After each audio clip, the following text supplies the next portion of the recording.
Aloha. Welcome to your tutorial on LibGuides using the subject of women and revolution. I chose this topic because it correlates with three courses taught at the University of Hawaii, Manoa: Women's Studies 492, History 492, Asian Studies 492. I am basing my research on the syllabus from Women's Studies 492, which focuses on women and revolution in China, Vietnam, and the Philippines. I have tried to include information in various formats, as you can see from the tabs on the LibGuide. It includes encyclopedias, indexes, databases, journals, books, and special websites as indicated by the tabs at the top of the page. And when you're doing your LibGuide, you can have as many or little tabs as you want. And usually when you're in the beginning stages, at the end of the tab, there is a plus sign that allows you to add more tabs. And the same thing goes with the boxes. You have a choice when you're developing your LibGuide to have one box, two boxes, three boxes. It allows you to choose the size of the boxes. And then if you want to add more, you can just click on add more. So you can design your website the way you want, or you can use templates that they have for you to use that are preset. So some of the revolutions the women participated in were for obtaining their freedom to own land, have businesses, and be able to divorce and have a voice in political decisions. On the right side of the page is the front of the Vietnam Women's Museum in Hanoi. And this was a huge step for women in Vietnam to be recognized for their efforts by their country, because throughout all of these revolutions in these countries, women were not given credit for the role that they played in the war.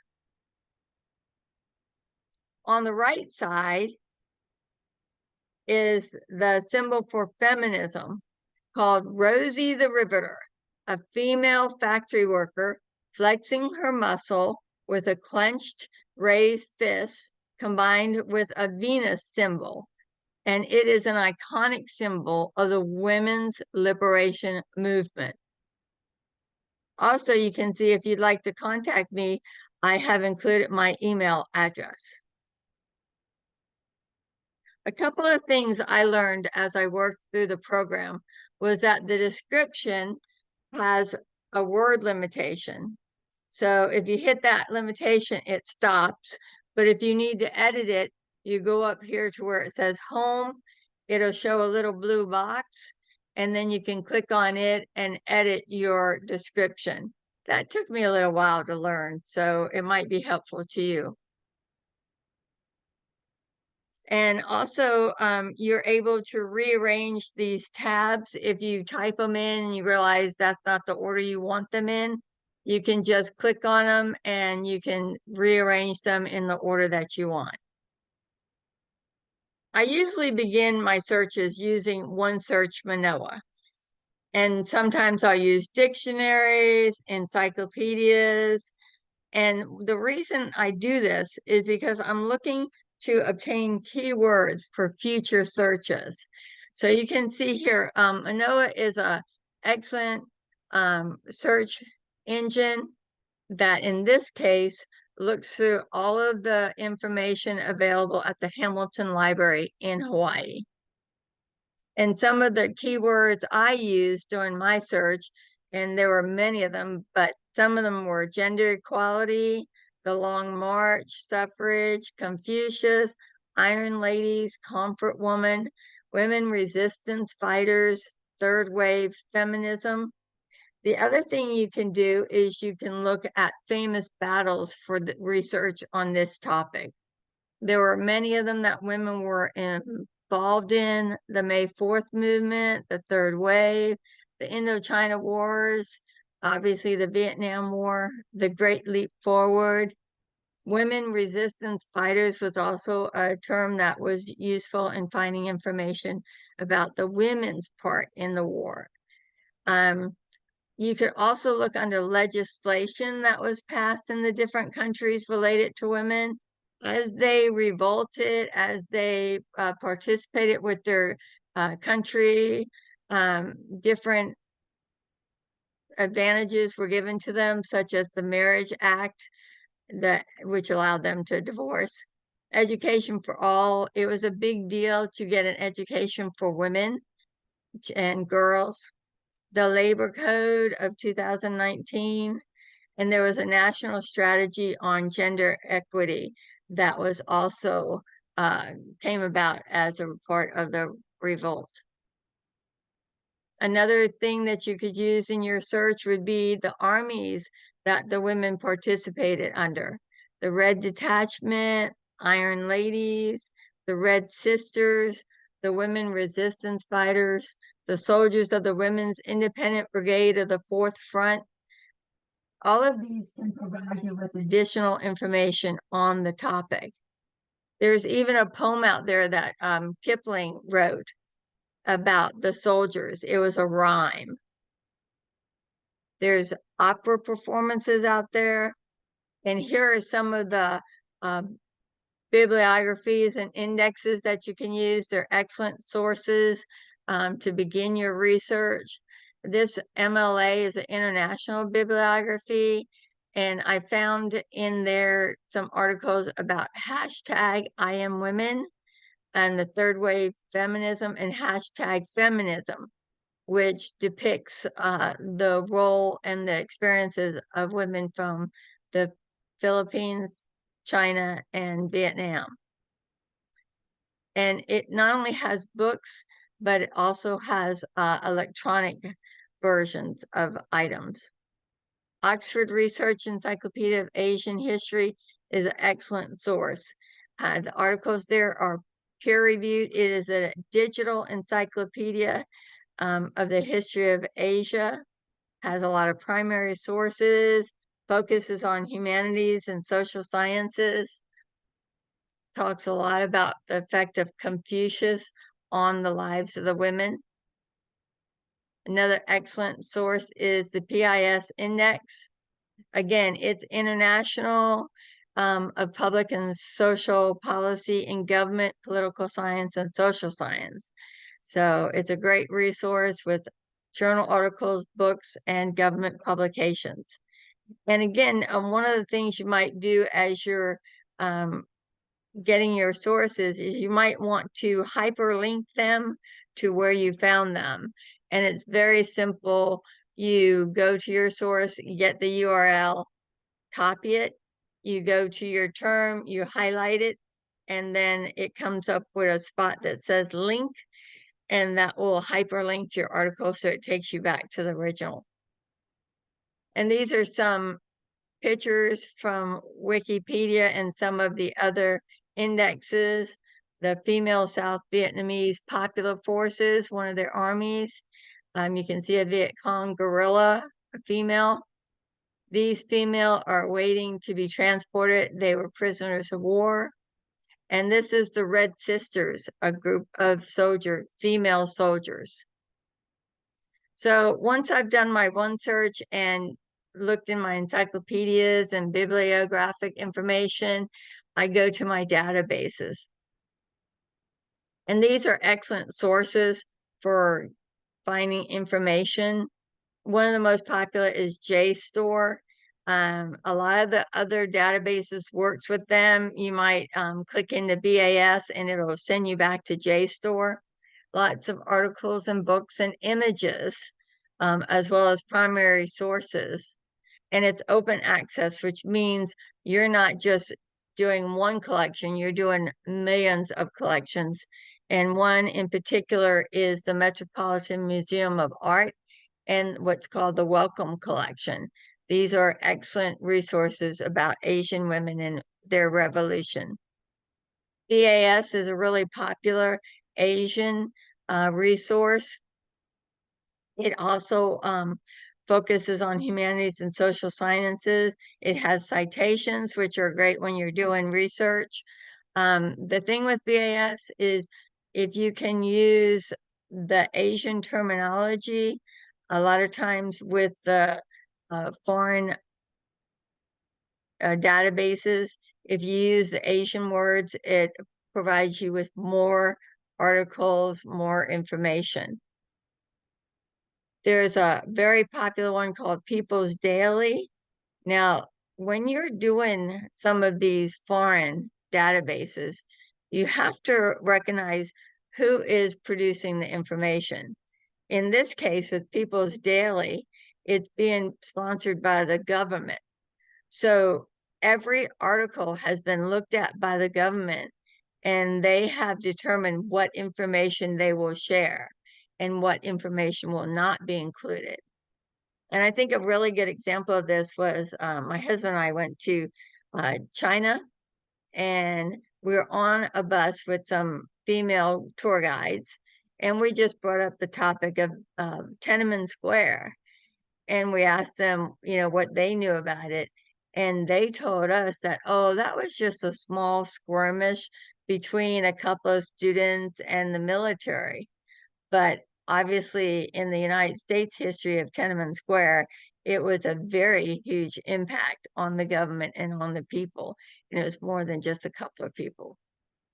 Another one that I found, which is the largest Chinese internet search engine, Baidu, and it's great because it has built into its database the understanding of the Chinese language and culture, so that when you're looking for something, it looks at multiple meanings of that topic and can find it in the Chinese database, where if you were just strictly looking for English translation, you probably wouldn't get as much information. Two others that are really useful: China, Culture and Society. This one has some really rare pamphlets from the Cornell collection on East Asia, one of the largest collections. And it has what I found to be really useful mini guides on the plight of women in Chinese society. And it has a lot of illustrations and art that tell the story of the conditions for women. Nexus Uni is another database, and this is a good one for if you're looking about legislation related to women, and as they progress through their revolutions and their wars, different countries started providing some legislation, some rights for women, somebody give them the vote. So this would be a good source for that. And this is a interesting book, Feminisms with Chinese Characteristics, a really good depiction of the life of the women during the revolutions. And that's not to say that the revolutions are over within these countries, but these are some of the more prominent times. Some journals that I found useful at the University of Hawai'i was Academic Search Complete. This is, again, an open access database of journals and magazines, and they focus on the social sciences and humanities. A lot of generic type of articles about the Asian and the Chinese, Vietnam, and the Philippine women. Risk International, because it is international, that gives you another perspective on the database and the articles that are included. And they had thousands of articles on East Asia and nationality, women, feminism. Over here on the right-hand side, the historical abstracts. This has full text. And anytime I'm looking through a database, I look for the full text, because that means I can get the whole article. I don't have to go somewhere else to get it. And the difference with historical abstracts is that it excludes the United States and Canada, but it has a lot of good information about military history. And another popular journal database is the China Academic Journals. And again, you have to remember when it's produced by a foreign country, who's in control of the information being published. And again, using Chinese characters produces your best information, but it does have an English interface that you can use. I found this little poem by a Filipino poet that likened women to the first national flag. And again, anything that recognizes women in some way, positive light, is always good. Other journals that are available through the library, the Asian Journal of Women's Studies and the Chinese Studies in History. Again, they cover the women's studies and issues, feminism, activism. The Women's Studies Quarterly, the Philippine Studies Historical and Ethnic Viewpoints. I really liked this one. It had a lot of articles and material on the history of the women, which you didn't find too many places.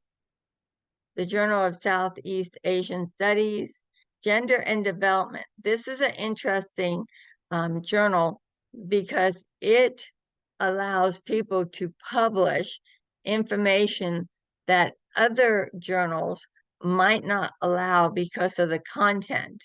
So there's no restriction on the topic or the perspective that a person is taking. So for the women in different countries, this is a very popular magazine journal that helps promote their cause. Nations and Nationalism. I found a lot of information in this particular journal about nationalism and ethnicity. This Feminisms with Chinese Characteristics was a great resource on feminism in China. And I also listed a few other journals that I found were helpful and specific to the topic. And again, you can hyperlink these to the journals. One of my favorite things as I went through the research was all the books that were available and quality in the way that they were presented. I just selected 4 of them here that I enjoyed. This one was The Courageous Women of the Vietnam War. And this is Women's Suffrage in Asia. They had really good accounts of the events that took place and how women participated. But again, they were still under the Confucius lifestyle, and their events were not really brought to light to the public. They weren't given credit for what they were doing. The Gender, Politics, and Democracy book documents the suffrage of Chinese women, and then Vietnamese women at war. And this talked a lot about different women and what they contributed, what happened to them, and how they helped to improve the situation for women in their countries. Along with this, there were some special collections that I located. One was called Alexander Street Press, and this had a collection on women and social movements international between the years of 1840 to 2010. And they had women and social movements in modern empire since 1820. These are different collections within their space, and it has Asian films online. All of these are online streaming resources. And they had the biographical dictionary of the women's suffrage movement in the US. And a lot of times I found an article would talk about the US, but then it would reference something in Asia, in the Asian countries. So I try to steer away from a lot of the United States ones, but if it had information that was related, then it was useful. Another collection that I really like is called Art Store, And again, it's a digital collection with over 2 million images, and they're from the Smithsonian and the Louvre and other, like 300 other collections. They do come with citations and notes, and it really depicted the life of women in the revolution. Another source that you can use is the Internet Archives, and this is a collection of millions of books and movies and software. And it also had the hashtag Me Too and the hashtag Women's Rights Movement in China websites embedded in it. Excellent resources. Some more ebook sources. eBook Central, over 2 million ebooks research from numerous publishers and titles that are relevant to the Asian countries.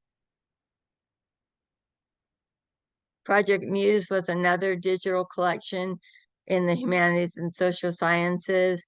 And again, open access. So you're not just looking at one collection, you're accessing libraries all over the world. And WorldCat is another popular database that people use. Thousands of books and articles and movies and songs and open source ebooks available, and citations as well, which is always nice when you're doing research. And they have a lot of rare items in their collection. So these are just some of the databases and journals that you can use in your research as you go along. And I felt that it was only proper to have a section for the distinguished women soldiers. And these are just a few of the names of some of the women soldiers that contributed to fighting in the revolution and helping improve the position of women in society. And a really nice collection I found was in the Kiev in United Kingdom called Women in the National Archives. And it has original documents from the Foreign Office files for China, Vietnam, and Philippines. And it really depicts the situation that the women suffered under. The All China Women's Federation, a couple of websites specific to women who have helped to promote women's rights in government and everywhere else in their country. The International Alliance of Women, again, a non-governmental agency. And then there's a journal called Education About Asia, and it's published by the Association for Asian Studies. And it covers in print and digital resources the issues on marriage and family and religion and Asia in the world history. Really interesting reads there. And I found this picture that I thought just spoke volumes. This is in the entrance to the hall of the Vietnamese Women's Museum. Just spoke to me and depicts their plight as they went through history. And here, if you click on here, this goes to the soldier song that was formulated over time that is specifically for the women soldiers. There's a link for that one. So I hope that this guide has helped you in your search for information about women revolting for a better life. Please remember that women still face a male-dominated society in the Asian countries, and they're still struggling for emancipation to get control over their own bodies and have rights that the male society has.